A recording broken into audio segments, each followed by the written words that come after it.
নিম্ন শ্রেণী কিছু মানুষ, তামিম ভাইও তাদেরকে খুব ভালোবাসে, ওরাও খুব ভালোবাসে।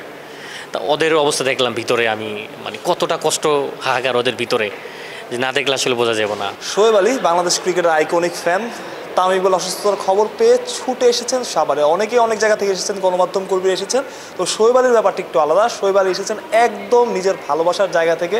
নিজে যে সাকিব বা তামিমের নাম ধরে মাঠে চিৎকার করেন, তার অসুস্থ হলে শোয়েবরা এই অনেকটা পথ পাড়ি দিয়ে রোজার মধ্যে সাভারে ছুটে আসতেও পারেন।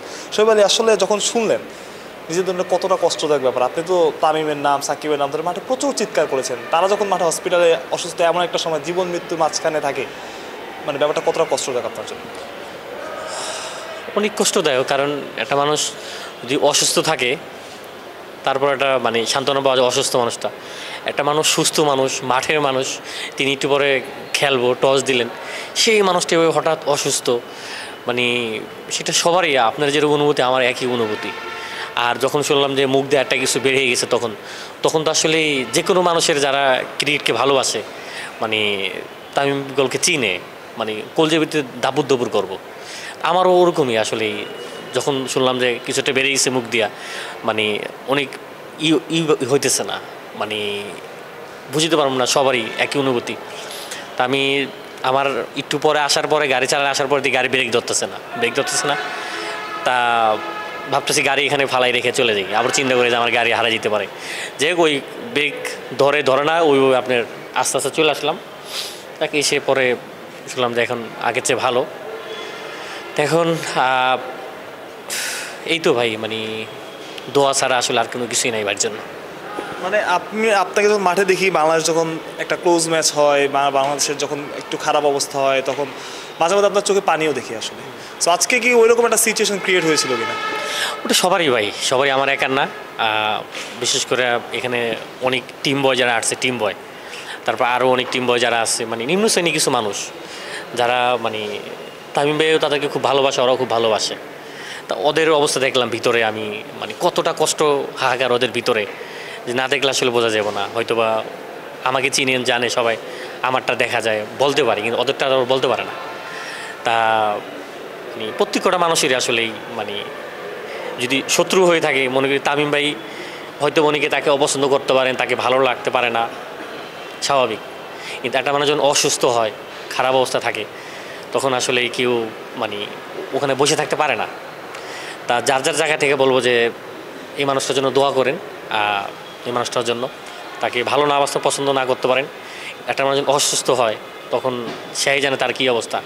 আজকে দেখলাম তামিমের মা, মানে কতটা কষ্টদায়ক হতে পারে, যে মা দেখলাম ওখানে বসে আছে, মানে কতটা কষ্ট নিয়ে বসে আছে, যে আমি সুস্থ আছি, আমি ভালো আছি, আমার ছেলে মানে হসপিটালের বেডে বসে মানে মৃত্যুর সাথে পাঞ্জা লড়তেছে। এটা আসলে একটা মায়ের কাছে কতটা কষ্ট, দুঃখজনক, মানে আমরা অনুভব করলে বুঝতে পারি।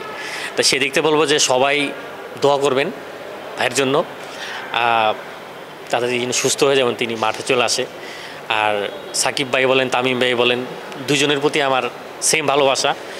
অনেকে বলে যে একজনের জন্য বেশি, একজনের কম, দুজনের প্রতি আমার আসলে অনেক ভালোবাসা। তামিম ভাই আমার জন্য অনেক কিছু করছে, কিন্তু দিন শেষে আসলেই দুজনেই আমার কাছে সমান। ভাই যেটা বলছিলেন যে টিম বয়, তারপরে অনেকে আছে যারা মাঠে কাজ করেন, তারাও ছুটে এসেছেন, এই জিনিসটা কি ওই কারণে কিনা? আমরা অনেক সময় দেখি যে তামিম ইকবালকে রোজা হোক, ঈদ হোক, সবসময় মানুষগুলোর পাশে থাকতে, অনেক সময় ম্যান অফ দ্য ম্যাচের পুরস্কারও তিনি দিয়ে দিয়েছেন অনেককে। তো ওই জায়গাটা থেকে, ওই ভালোবাসার জায়গাটা থেকে না, যে মাঠের মানুষদের তো খুব বেশি মানুষ খোঁজ খবর রাখে না, মানে তামিম ইকবাল তাদের অভিভাবকের মতো। হ্যাঁ ভাই, অনেকে আছে, যেরকম ভাই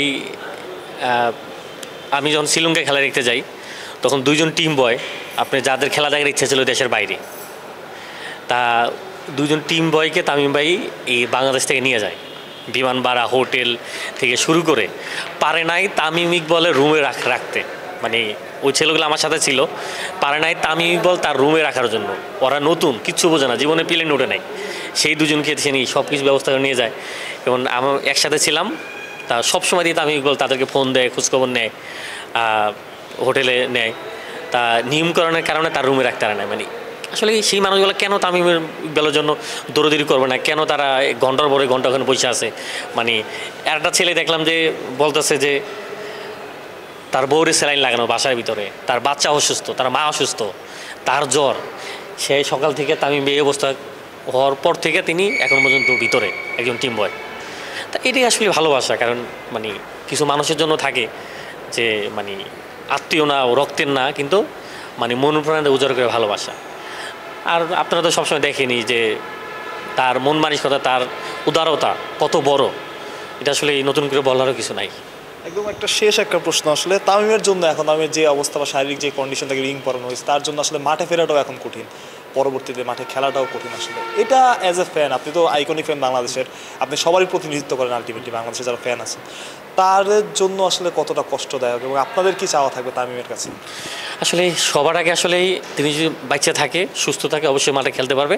তবে সবার আগে আসলে তাকে সুস্থ হওয়া দরকার। মাঠে ফিরুক না ফিরুক ওটা পরে, কিন্তু আগে আল্লাহ যেন তাকে মানে সুস্থভাবে মেডিকেল থেকে যেন বের হয়ে যেতে পারে। যেভাবে সকালবেলা তিনি মাঠে এসেছিলেন খেলার জন্য, ঠিক একইভাবে যেন অভিভাবক আসলেই মানে হসপিটাল থেকে বের হয়ে আসতে পারে, এবং ওখান থেকে বেরিয়ে আসতে হলে অবশ্যই তিনি মাঠে ফিরবেন, আবার খেলবেন, আবার তাকে দেখতে পারবো।